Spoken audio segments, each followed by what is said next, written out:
But এইটা আসলে একটা রিয়েলিটি যে one of the major reason যে কোম্পানিগুলো লোক কম হায়ার করছে ইজ বেসিক্যালি এআই। বাংলাদেশে তো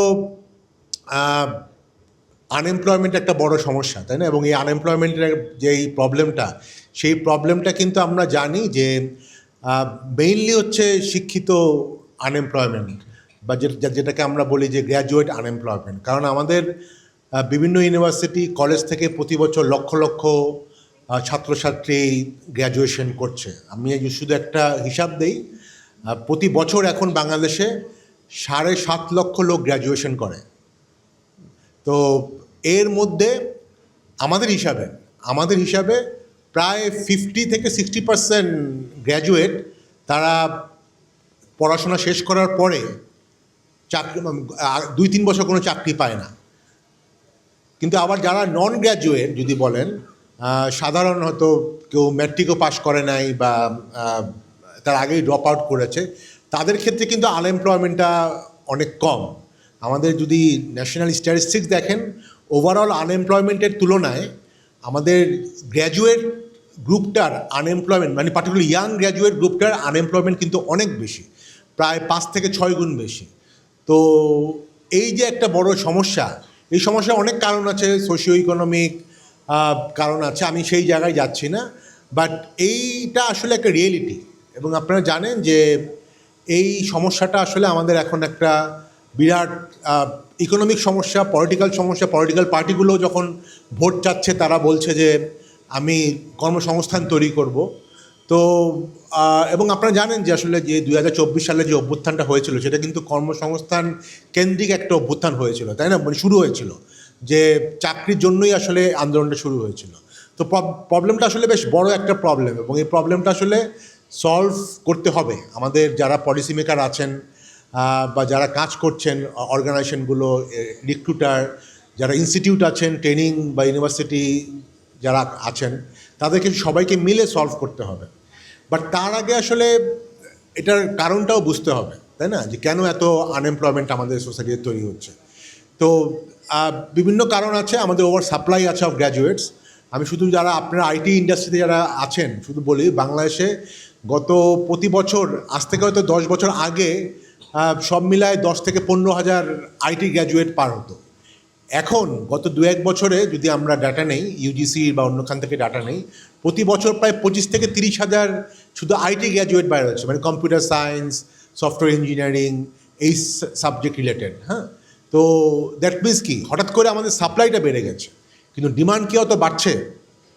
আপনাদের কাছে কী মনে হয় যে বাজারে কি চাকরির অনেক বেশি, মানে কোম্পানিগুলি কি এখন অনেক বেশি হায়ার করছে না, তাই না? এখন এর অনেক কারণ আছে, আমাদের হয়তো ইন্ডাস্ট্রিটা অত বড় হয়নি, সেটা একটা কারণ। বাট গত কয়েক মাসে যদি বলি বা গত 1 বছরে যদি বলি, সেটার ক্ষেত্রে আপনারা দেখবেন যে one of the major reason যে কোম্পানিগুলো লোক কম হায়ার করছে ইজ বেসিক্যালি এআই।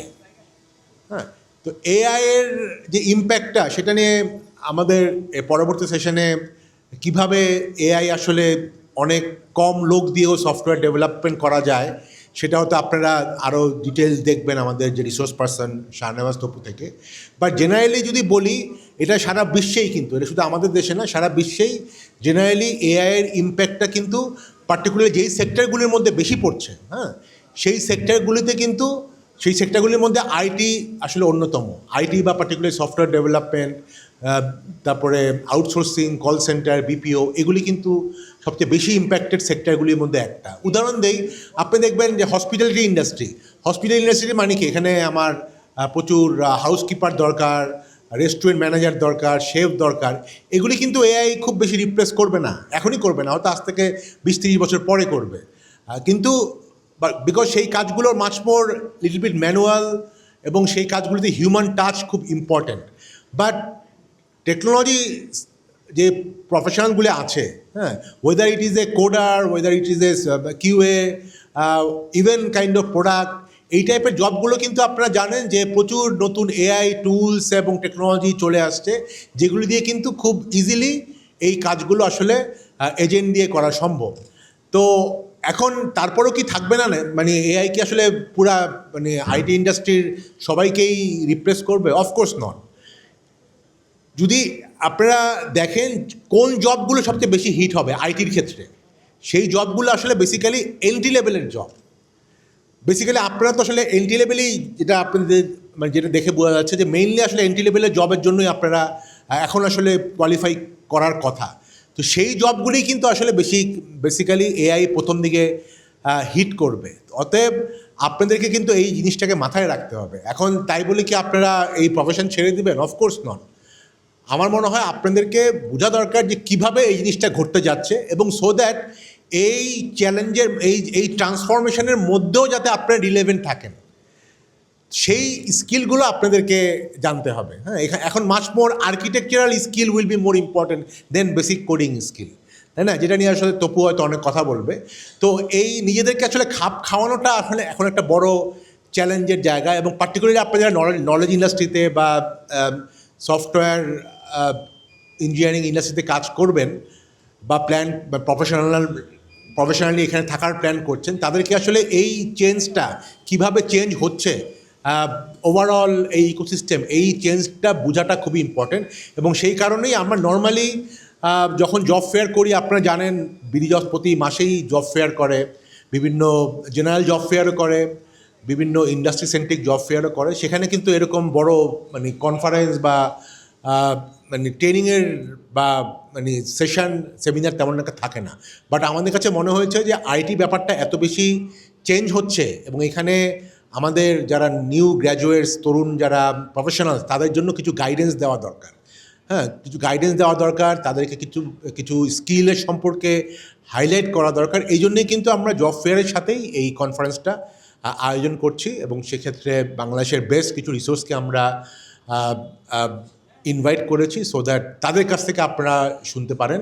তো আমি আশা করব যে আপনাদের আজকে যারা আছেন তারা বিভিন্ন কোম্পানিগুলির সাথে যেরকম কথা বলবেন, এই সেশনগুলিতে পার্টিসিপেট করবেন, অনেকের সাথেই আপনাদের হয়তো পরিচয় হবে যাদের সাথে আগে পরিচয় ছিল না, এবং সেইখান থেকে আপনারা নিজেদের ক্যারিয়ার সম্পর্কে একটা গাইডেন্স পাবেন।